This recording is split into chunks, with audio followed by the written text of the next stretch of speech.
కీర్తనలు 103:3 ఆయన నీ దోషములన్నిటినీ క్షమించువాడు. అవునండి, దేవుడు మాత్రమే మన దోషములను మన పాపములను క్షమించువాడు. దేవుడు దావీదు దోషములను పాపములను క్షమించి క్షమాభిక్ష దయచేసి సమాధానం ప్రసాదించాడు. అందుకు ప్రతిగా దావీదు ఈ మాట పలకడం జరిగింది.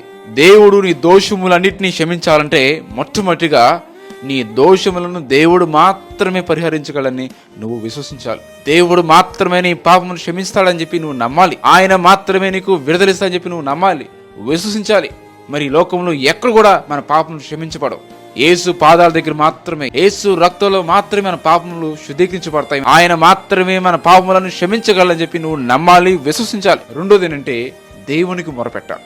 సాధారణంగా తప్పు చేసినప్పుడు, పాపం చేసినప్పుడు వెళ్ళి మనుషుల దగ్గరికి వెళ్ళి చెప్పడానికి ప్రయత్నం చేస్తూ ఉంటాం. మనం దేవుడికి మొరపెట్టాలండి.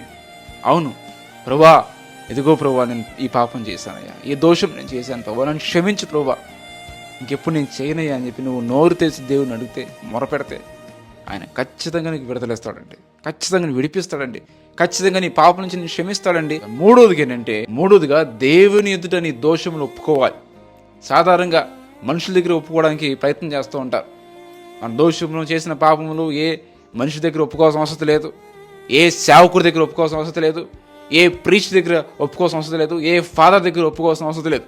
నీ పాపములు నేరుగా నువ్వు క్రీస్తు దగ్గరికి వెళ్ళి నువ్వు ఆయన పాదాలు పట్టుకొని, ప్రభా ఇదిగో ప్రభా నేను చేసిన దోషము పాపం అని చెప్పి నేరుగా దేవుడి దగ్గరికి వెళ్ళి ఒప్పుకో. మనుషుల దగ్గర ఒప్పుకోవాల్సిన అవసరం లేదు, మనుషులకు చెప్పాల్సిన అవసరం లేదు. నువ్వు దేవుడి దగ్గర మాత్రమే ఒప్పుకోవాలి. ఎందుకంటే ఆయన మాత్రమే మన పాపమును క్షమించి మనల్ని పరిశుద్ధపరచగలడు. నాలుగోది ఏంటంటే దోషము గురించి పశ్చాత్తపడాలి. చాలా మంది పాపం చేసిన తర్వాత నేను తప్పు చేశానని చెప్పి రియలైజ్ అవుతారు, కానీ వెళ్ళి పశ్చాత్తపడరు. కానీ మన పాప నిమిత్తము పశ్చాత్తపడాలి. పేతురు తప్పు చేసినప్పుడు వెళ్ళి పశ్చాత్తపడ్డాడు, వెక్కి వెక్కి ఏడ్చని వాక్యం సెలవిస్తుంది.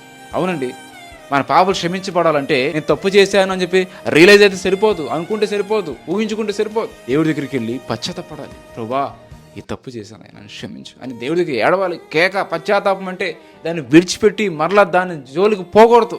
కనుక నేడే నీవు దేవుని తట్టు తిరిగి నీ పాపములు ఆయన ఎదురు ఒప్పుకొని పశ్చాత్తపడి విడిచిపెట్టు.